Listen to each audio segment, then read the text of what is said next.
নমস্কার। আজকে শ্রী শ্রী জগন্নাথ মহাপ্রভুর জন্মতিথি।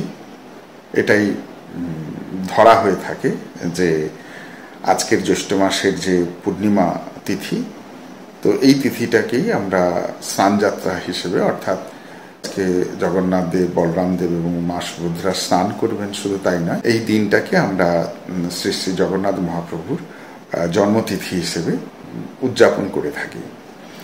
তা আজকে একটা লেখা আমি দিয়েছি সকালে, আপনারা দেখে নেবেন হোয়াটসঅ্যাপে। আর যারা পান না তারা এখানে দিয়ে দেওয়া হবে, নিতে পারবেন ডেসক্রিপশানে। তা মূল বিষয়টা হচ্ছে যে জগন্নাথ দেব তো আজকে শীতল জলে 108 কলসি ঠান্ডা জলে স্নান করবেন, সুগন্ধি আতর এসব নানা কিছু আমাদের বৈদিক মতে যে উপাচার সহযোগে তিনি স্নান করবেন।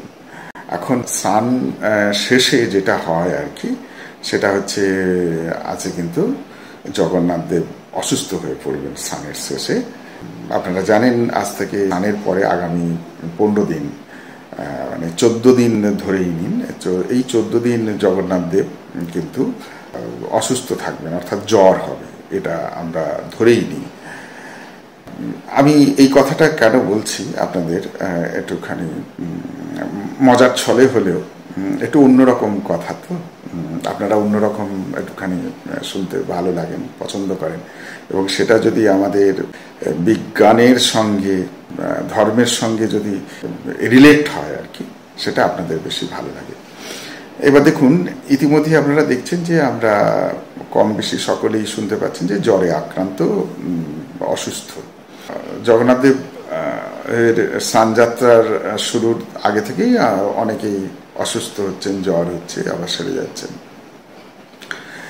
এখন আপনারা যদি খেয়াল করে দেখেন যে এই সময় আবহাওয়া পরিবর্তন হচ্ছে, একটা সিজন চেঞ্জ, গরম থেকে বর্ষা আসছে, এই যে একটা পিরিয়ড, এই সময় কিন্তু একটা অসুস্থতার প্রবণতা থাকে।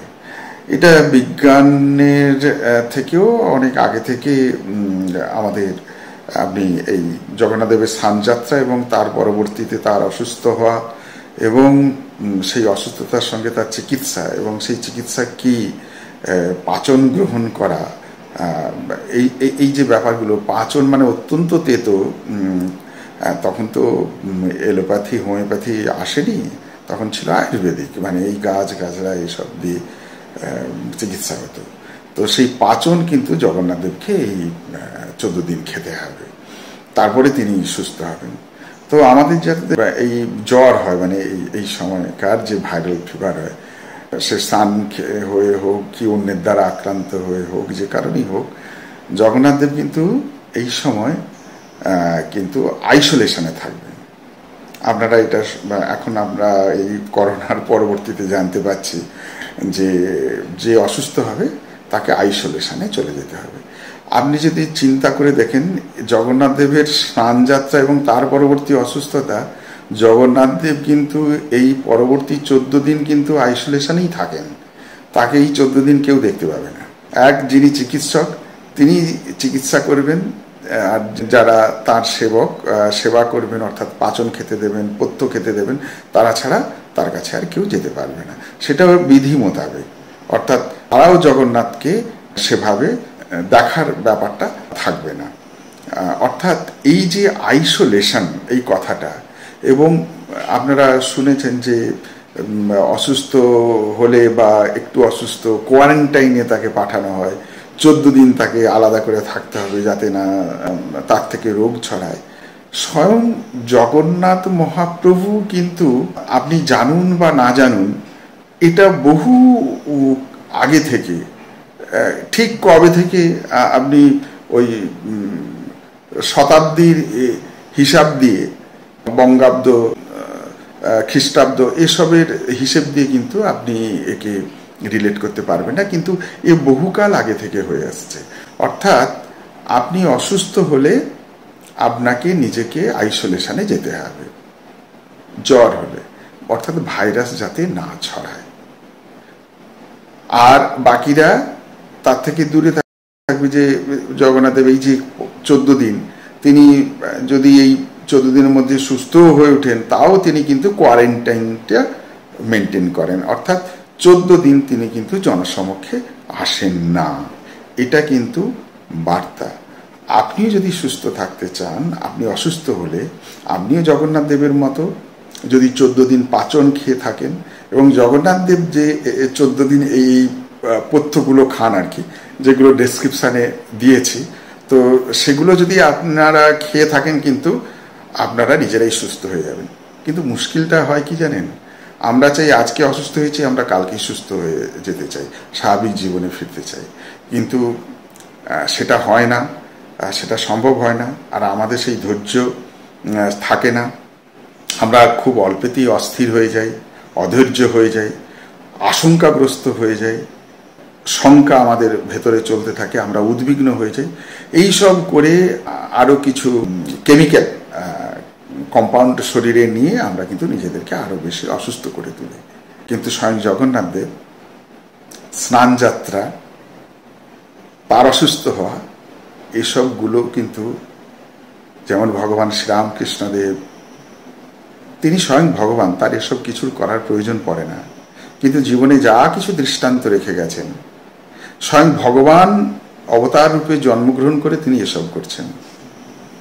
তাও বলছেন যে তোমরা অত পারবে না, এক টান করো,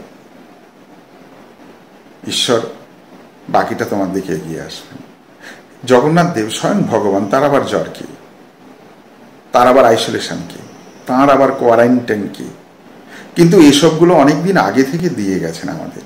তিনিও পাচন খাচ্ছেন, দেখো কি তীব্র তেতো পাচন, এই 14 দিন তিনি পাচন খাবেন, ভাবা যায়? তিনি 14 দিন এইভাবে থেকে 15 দিন পরে বা 14 দিন পরে বাইরে বার হবেন ভক্তদের জন্য।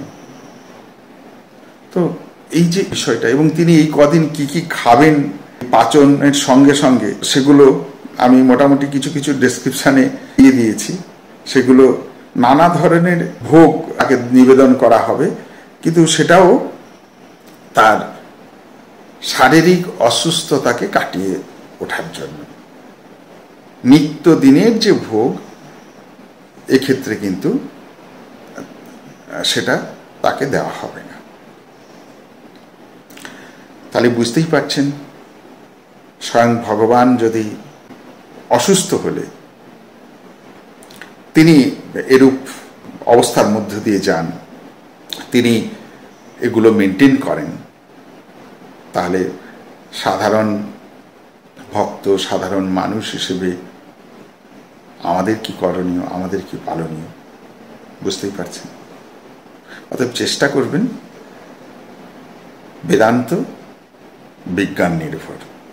বেদান্ত বহু আগে যা বলে গেছেন, বিজ্ঞান যেগুলো ছুঁতে পাচ্ছে, ধরতে পাচ্ছে, আমরা সেটাকে মানছি, ইয়েস। বাকি বিজ্ঞান যদি তাকে ছুঁতে না পারে, ধরতে না পারে, তার মানে এরকম নয় যে বেদান্ত ভুল বা তার তত্ত্ব ভুল। বিজ্ঞান যতদূর পর্যন্ত তাকে ধরতে পারছে, তাকে স্পর্শ করতে পারছে, ছুঁতে পারছে, ততক্ষণ সে বলছে যে এখান পর্যন্ত সত্য। বেদান্ত সত্য, বিজ্ঞানও যেমন সত্য, বেদান্ত সত্য, ঈশ্বর সত্য।